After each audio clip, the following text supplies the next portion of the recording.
Hello everyone, this is Stas and welcome to the second part of Generative Palettes tutorial. It took a bit longer than I expected to record the second part because initially I was going to make an example for Lookup palettes and Raymarching example and also GLSL MAT example, but then I decided that I also should include the instances because you could use the palettes in instances, and conformal mapping and fractals because it's very nice to colorize the fractals. For example, this Mandelbrot set here with the palettes, and in the end I also include this example with using particles, the NVIDIA Flex. But it could be applied to any kind of particles. Okay, so let's start one by one. All of this example would be available for everyone on my Patreon blog, so you could download it and dive a little bit deeper than I would explain here in this tutorial. But first I should mention that I changed a bit of a palette itself. As you probably recall, in last tutorial we created different kind of palette generators, and one of them was based on this Inigo Gilles article. You have the link to it in the in GLSL code. Here's this article with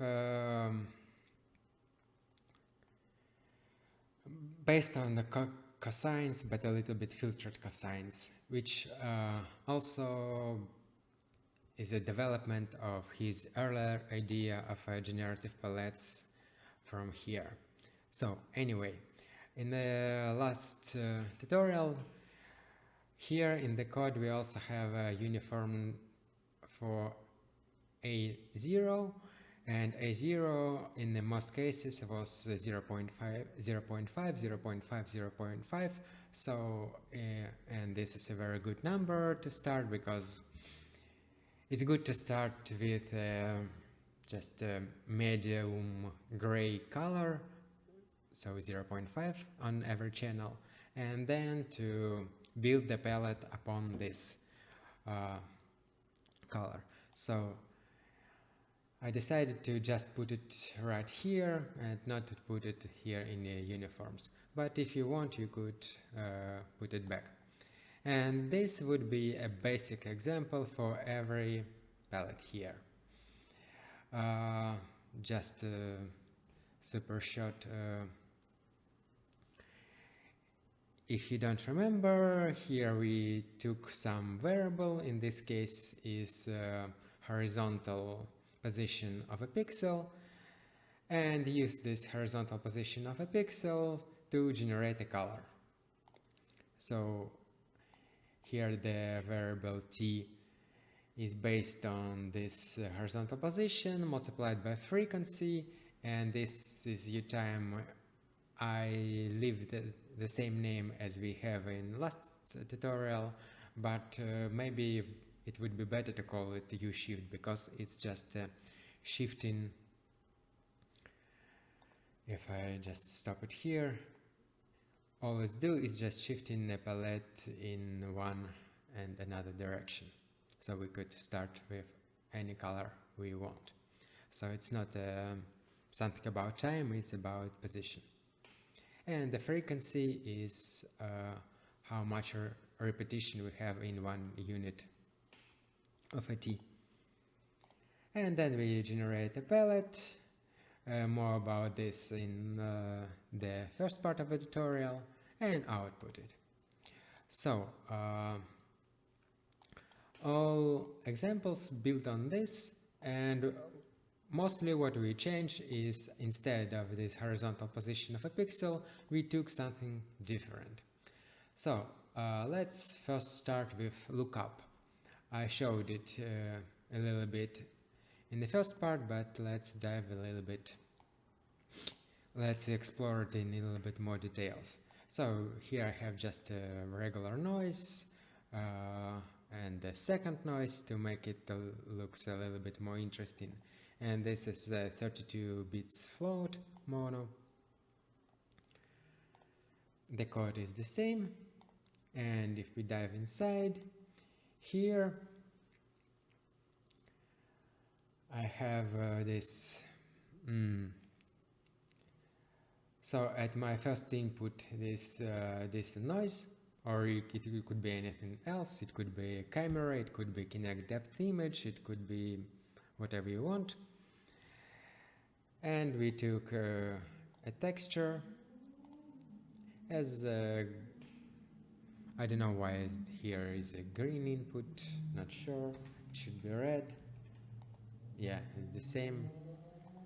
Maybe I just did some experiments and now it's yeah, and we don't need it here. Okay, so we use texture, we use a red channel, which is the only channel we have, and the brightness, the value of this channel, which is differs from -1 to 1, I suppose. Yeah, for amplitude 1, from -1 to 1, and we colorize based on this value. So we put this texture into the code. So here it was the horizontal position VUV-S, and now here is a texture, which is the red channel, and everything else is the same. And we get this quite a nice example, I think.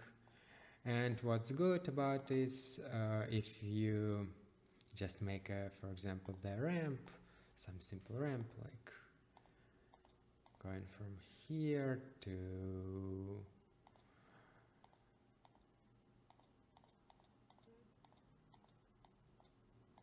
here.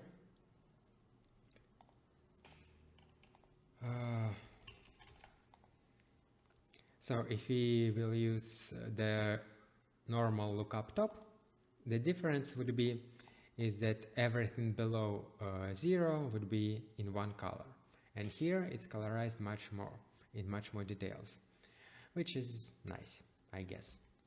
Alright, this was super simple, very basic code, as you could see. So let's move on a little bit more complex example. Here I have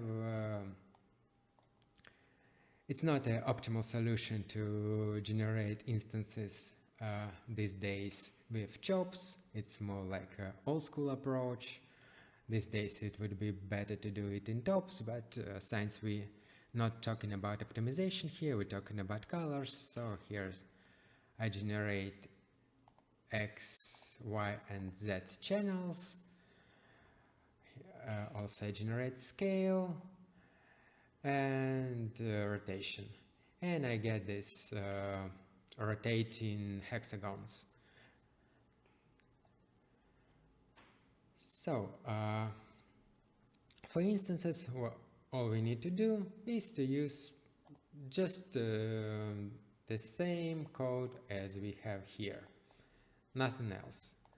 Only thing we need to change is the length, it's a resolution, horizontal resolution. It should be the same length as other instances, and because the length would be shorter, probably we would also need to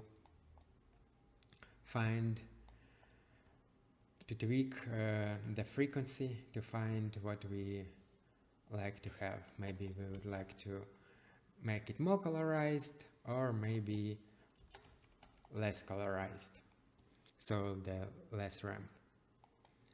And also maybe we wouldn't want to dynamically change. Maybe we want our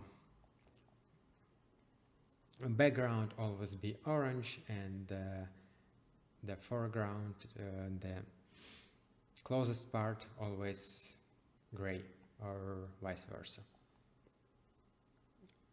Vice versa, it's somewhere over here. Yeah. That's it. This probably it's even more simple than lookup example. Nothing to show you here. Yeah, the code is absolutely the same, UVS, nothing else. Alright, let's move on to conformal mapping. I leave probably somewhere over here would be on YouTube the notification where the link to my tutorial about conformal mappings. I couldn't explain it in much details, but overall it's just we took UV coordinates and used the complex numbers to create a very weirdly looking UV mapping. So for example here with the banana, or even better with one banana would be probably. It transforms the texture into this some strangely looking shape. Alright. But we're not interested in banana today, we're interested in colorizing, because we could use the UV mapping and colorize it somehow. Here I have the link where I took this kind of transformation, this these circles, or you could watch my tutorials about conformal mappings, so we wouldn't dive into code here. All we need to know is that original Z is more or less our UV coordinates, but a little bit changed to aspect and to scale and translate variables. And we do our transformation, and here we have two different kind of palettes, 1 and 2. In the second, maybe it will be a little bit easier to explain. Let me turn off this. The second palette is just the length of Z. So it's a length from 0, 0, it's vector from 0, 0 to our current pixel, current UV coordinates. And since we already modified our coordinates, the length would be very different, and we use the same code to colorize it. And we have this example. And since I have two outputs, the two palettes, I used the frequency and the time variables with two different x and y. And the palette 1, it's used this f value, and f value is a dot product of well, it's a quite complex formula to explain, but you could go to this shader toy and see how it works without any palette tools. So you just took this orange color and put it everywhere. And here I just colorize it with my palette. And again, you could change the frequency, and by changing frequency get different results. So everything is the same, and if your output is several buffers, like here palette 1, palette 2, you could combine it with a composite in top and get even more interesting looking results. So you could try to find something nice here. All right. So again, this is not a tutorial about conformal mappings, it's more about the palettes. And talking about palettes, it's absolutely the same. You just took some float variable that comes out from all of your calculations, for example this float, and use it for the palette generation. And if you don't have a float, for example here I'm using z, and z is not float, z is vector 2, you need to somehow convert it to float. You could took, for example, instead of calculating the length, you could, for example, minimum of zx and zy, and see what's going on here. Is this one. Maybe you would prefer this, or maybe you'd like to have a max, or whatever, or average.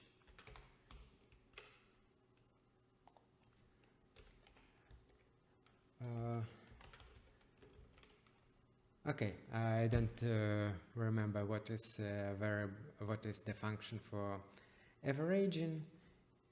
It's just a mix with a 0.5. Yeah, it's just mix. Okay, anyway, but I prefer here the length gives very nice result, I guess. All right, and let's move into fractals, to Mandelbrots. And the fractals, quite often it's very similar to conformal mappings, but here I'm using the code for Mandelbrot from Inigo GLSL, because this guy do a lot of useful things and useful articles about GLSL and mathematical creations. And here is a very nice Mandelbrot colorization, because quite usually you could see this kind of colorization with the steps, and he explained how to make it smoothly.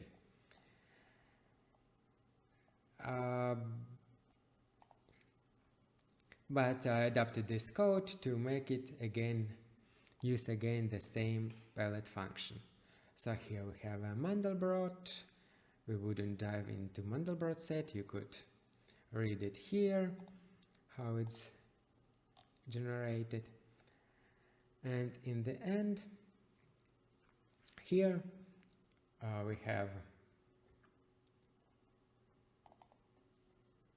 the output of Mandelbrot, which is float, so we could use it straight ahead. And this would be a palette 1. Oh, no, sorry.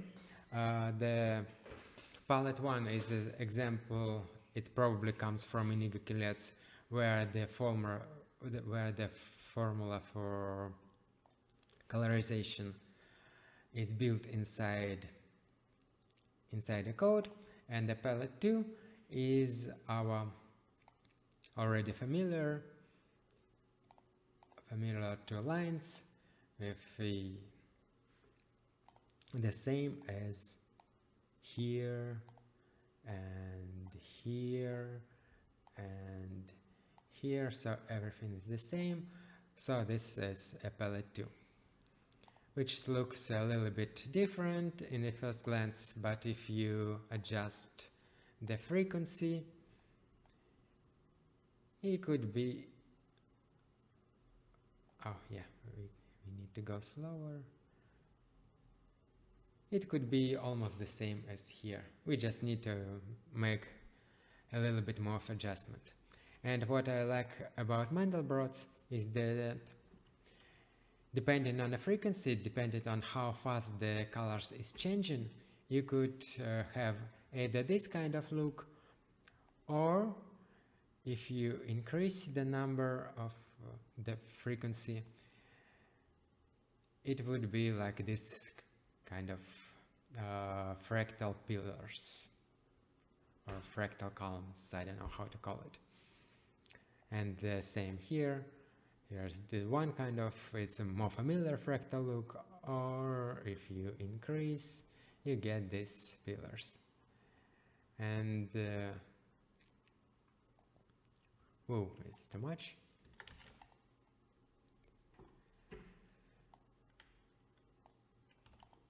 All right. Something. Oh yeah. Also about fractals.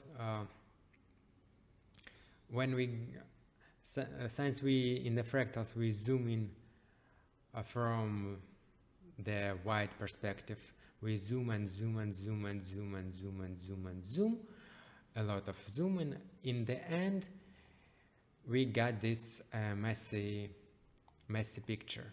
It's because the 32-bit floats, it's a very precise number.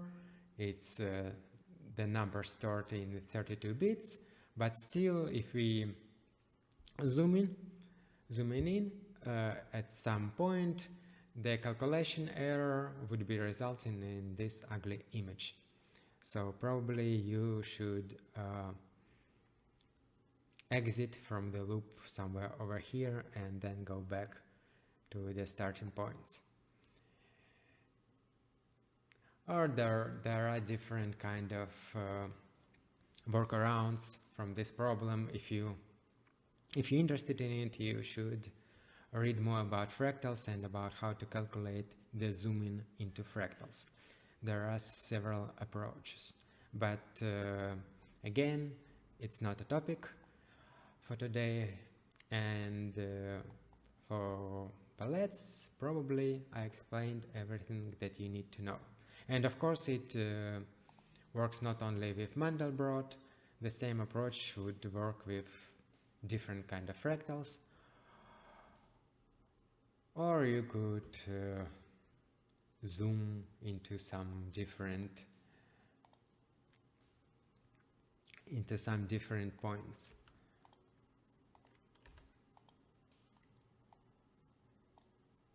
Right now I'm just yeah, it's better to go into Wikipedia and find a good point, because right now I'm zooming in this empty void. So you need to know a good point to zoom in, and here's in it you target. And one thing I forgot to explain is these lines here. You don't it's not something very important. All this do is output the black color output the black color where when the length where the Mandelbrot is equals to 0. Because if you're not doing this, you get this ugly signaling stuff instead of black color. And maybe you will need the same code in some other examples not related to fractals. So if sometimes at some point your palette's doing this some crazy stuff at some values, you could just put some string, some line similar to this one. Alright, this was Mandelbrot and the fractals. And let's so Raymarching or GLSL. Let's start from GLSL MAT, because I think it's a little bit more easier. And also I did tutorial about the render buffers and fragment shaders of GLSL material just a couple months ago, and Colorizing Raymarching was much earlier. It was almost 1 year ago. So we're not interested in vertex part of a shader right now. We're interested only in the pixel shader. And here, because we're using GLSL MAT, we put the same variables, not in GLSL top, like in all of our previous examples, but in GLSL MAT. And I also here I use the different uniform name uTime_frac, which is contains both the shift and the frequency, but it doesn't matter. Alright, let's dive into Pixel Shader and see what's going on. As the output, I output just a frag color, and the second buffer is the palette.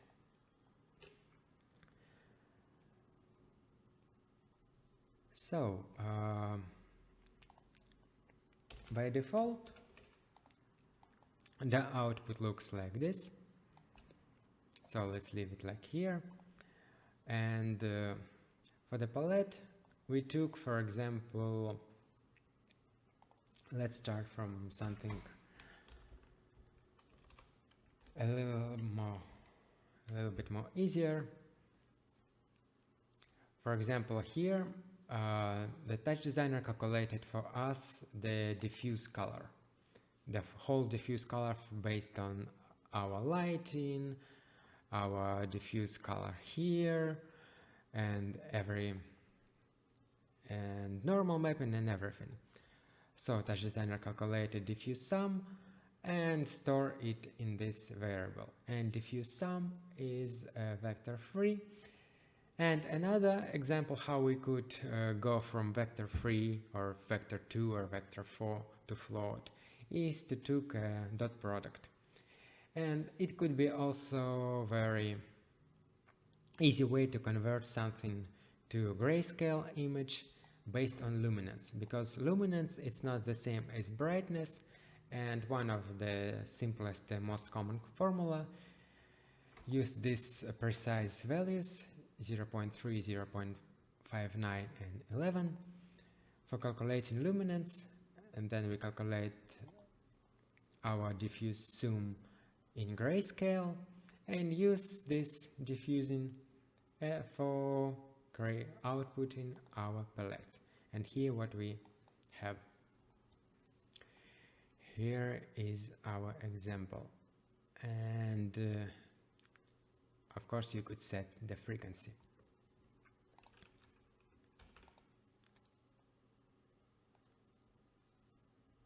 This one, yeah. But you could do something different, because as I mentioned earlier, this particular variable, it could be anything. So it in this example is a grayscale of diffuse, but we could, for example, make a dot product of normals and the light position and get another result. And because it's normals, it also will get this normal mapping, and maybe the result is more interesting, maybe not.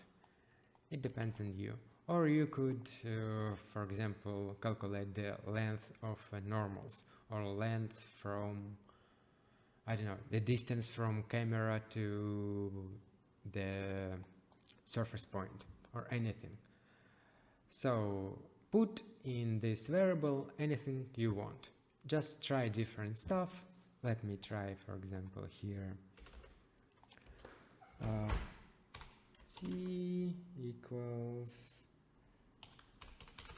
distance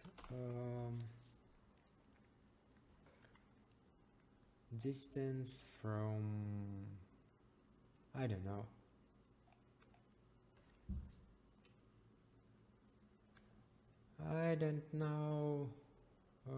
sorry. Okay. All right. I wouldn't do this. I'm just because I'm explaining everything to you in English, and English is not my native language, and so my brain is a little bit in a weird situation. Ooh, okay, let me drink. All right. Oof. Anyway. You could put in this variable anything you want. You could watch the tutorial about render buffers where I showed a lot of different examples what you could output, and maybe it will inspire you to put something interesting in this variable. And another approach could be, for example, here we output our palette as a second buffer, but we could use it in the calculation of final render. For example, here by default our colors took the uDiffuse color and multiplied by color from instances. And our diffuse color was, where is our diffuse color? Is 0.6, so it's gray. And maybe you would like, is the same as, for example, in the Fong. So for diffuse, it took this diffuse color. But maybe instead of this uniform diffuse color, you would like to use all of this palette, or all of this palettes in color, and put it into the render. Of course, you could do it with compositing and everything, but you could do it straight ahead. For example, here, no, it's a different example. For example, here, I could, instead of uDiffuse color, instead of this, I could say diffuse zoom equals not this, but this. The palette multiplied by instances color, but we don't have instances color here, so it doesn't matter. And here what we got. But also you could, let me show it, let's put here, it would be much more convenient to code and to look. Also, what we could do, we could calculate the diffuse zoom as usual, and then, for example, calculate the minimum of a palette color and diffuse sum, and get different result, or maybe max. I don't like it.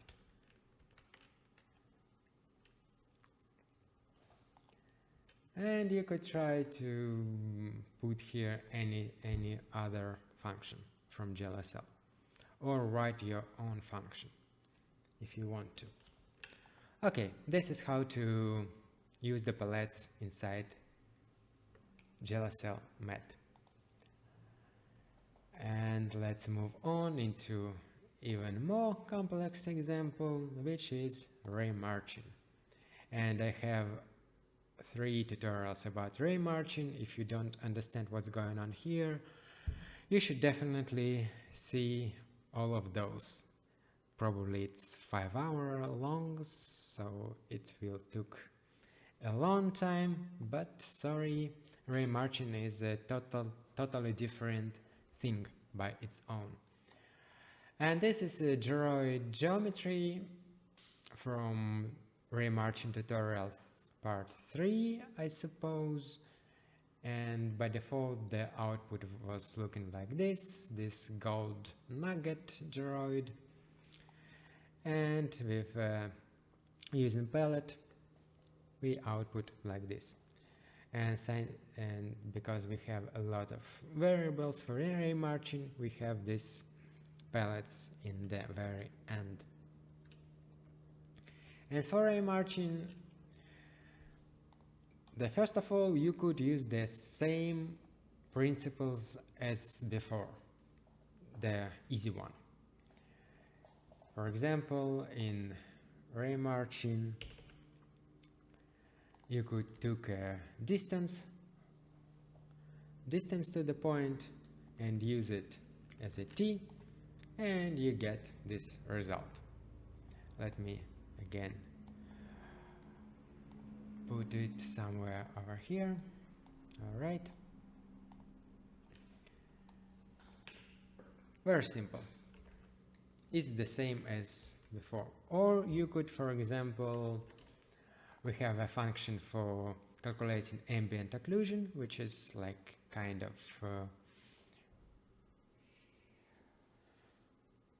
faking ambient occlusion, which is these shadowy parts here, you could probably see.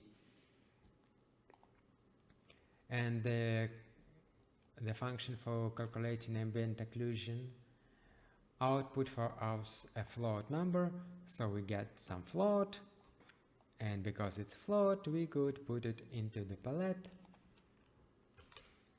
and get this. So the shadowy parts right now is one color and the bright parts another color. Okay, that's nice.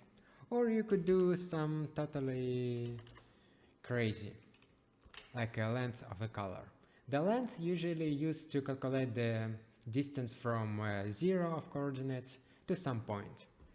But you could calculate the length of a color, which is absolutely nonsense, because it's like the length between the black color and the green color. Nonsense, totally nonsense, but I like it. And you get some these strange results. But what could you also do with Raymarching is this technique from tdhooper, which is a very nice contributor, very famous, I could say, author on ShaderToy. And he did this example of using the palettes and calculating in Raymarching. The only difference is that he used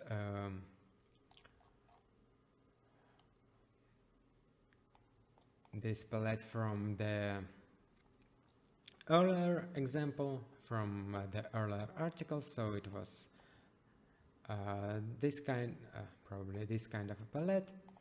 And since we switch into using this function, I'll just edit it a little bit. But overall, the idea here, let's move on.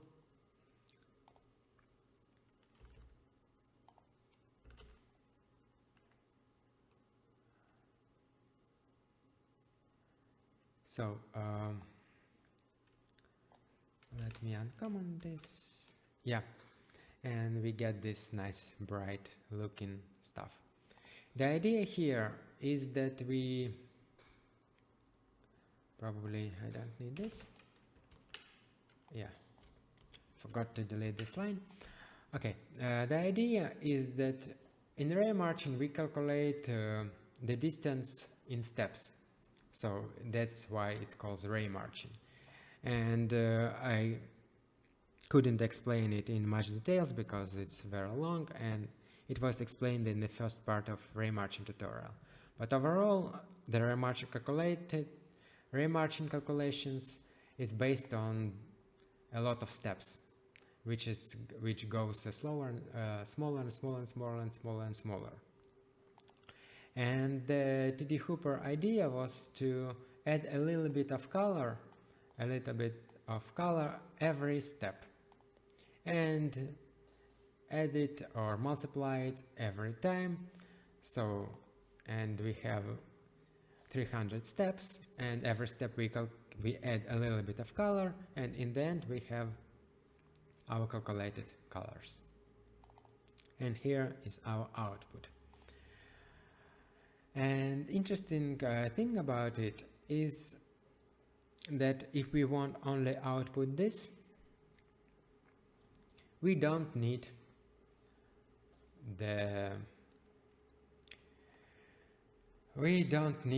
different the other calculations, the most of other calculations. So as you could see, the FPS drops quite a lot. But if we want only this because all of our colors calculated in this loop. We don't need these font calculations, we don't need these font contributions, we don't need these shadows, we don't need these ambient occlusions. No, we need something.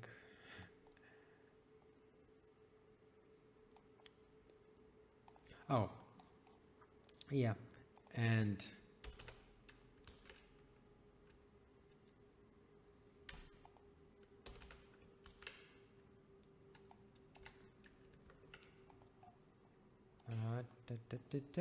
where what I'm missing here? Oh, yeah, and we don't need this. What's wrong?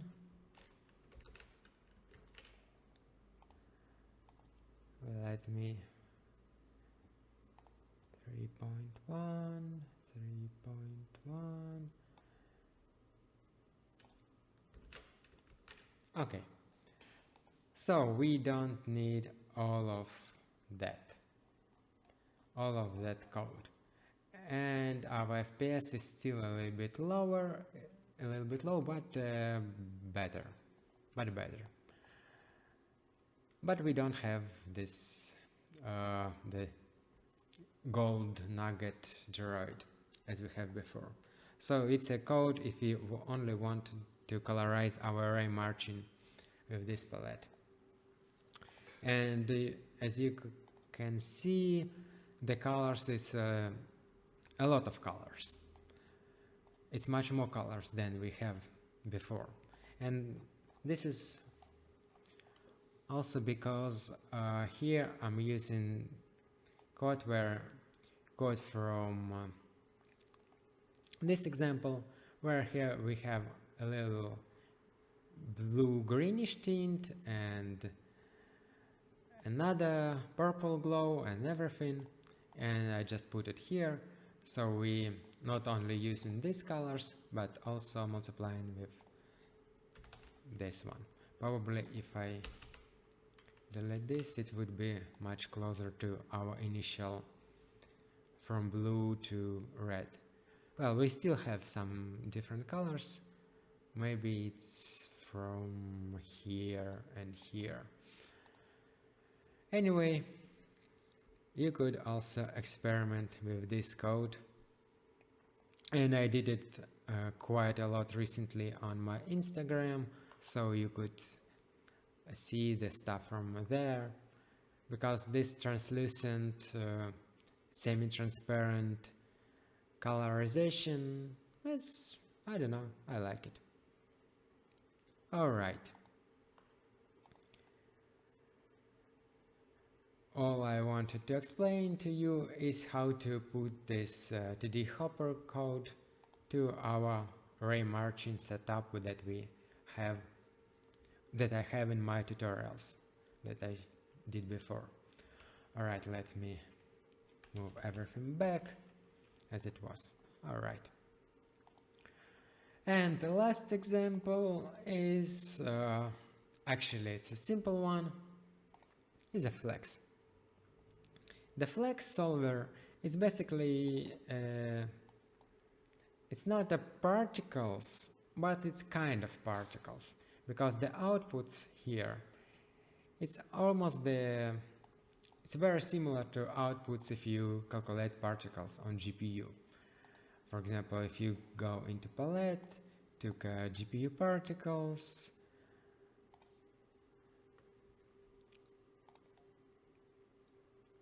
and go inside, it's just a super complex. Where is the second one?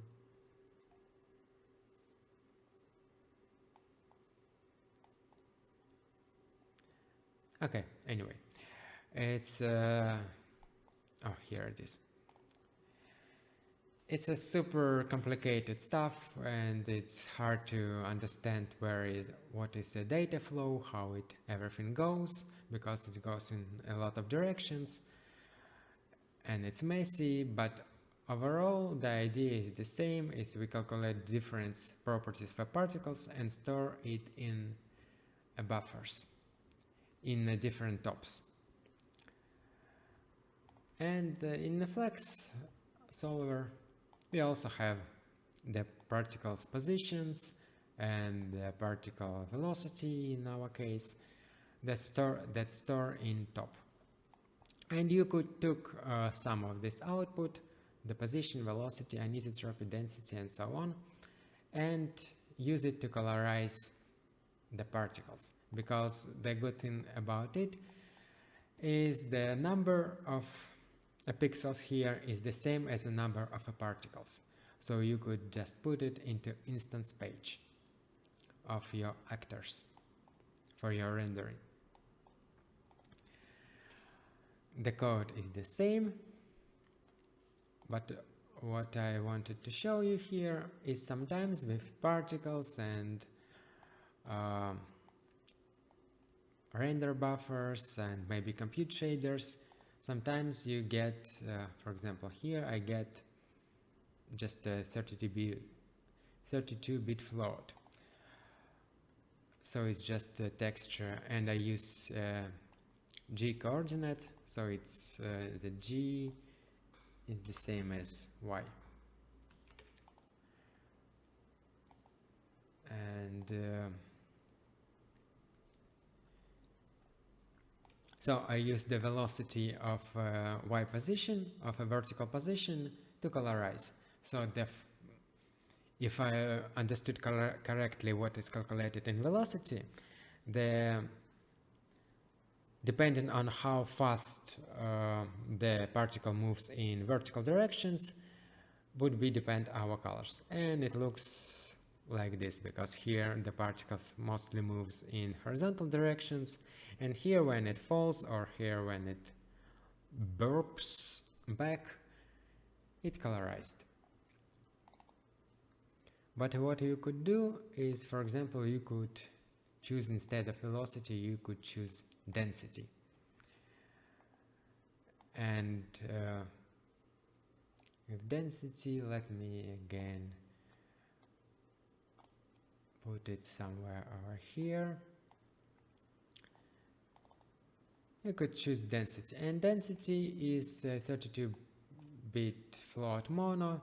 I don't know exactly why, but it works even if here is a mono, but you use the second channel, even though here is only one channel. So probably it would be better to use the first channel. But it works with second as well.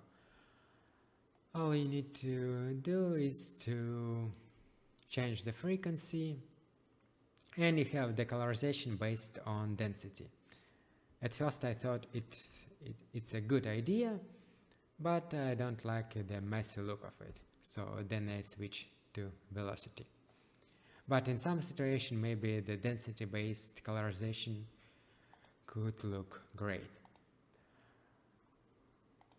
But if we took, for example, anisotropy, here we have a problem, because if we go inside, here instead of the normal texture, we have a 2D texture array with a depth equals to 3.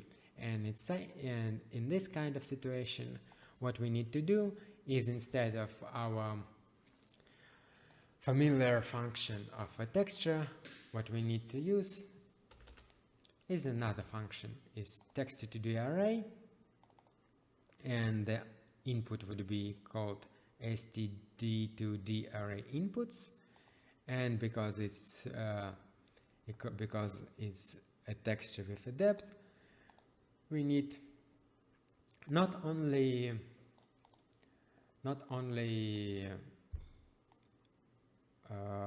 UV position, but also we need a slice, and we have 3 slices, so you could use the 0, 1, or 2. You could, for example, 0, and use different channels of anisotropy, whatever it means in this situation. I'm not sure what does it mean here in the Flex solver. Probably it's written somewhere in the wiki. And again, probably we need to change the frequency somehow.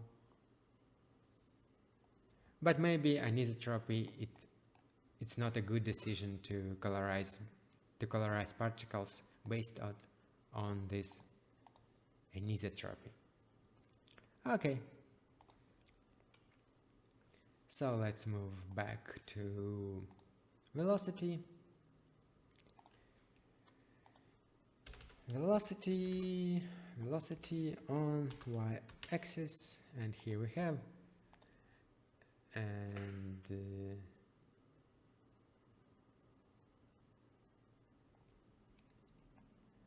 and here you just need to find a good value.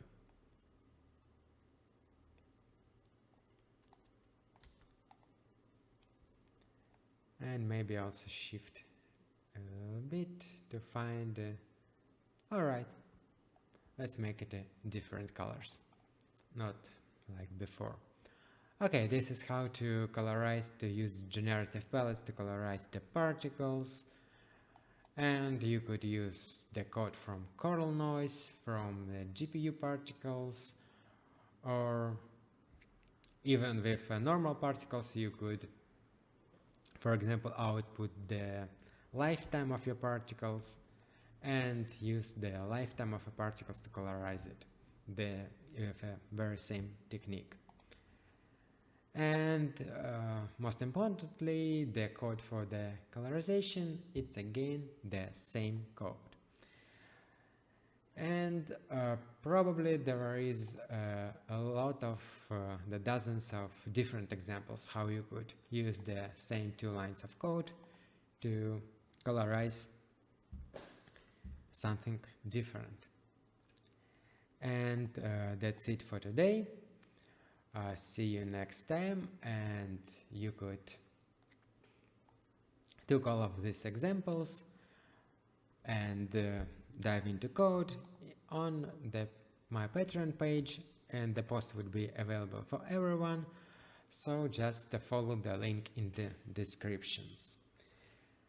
Alright, goodbye, and make a interesting art, and good luck. Bye.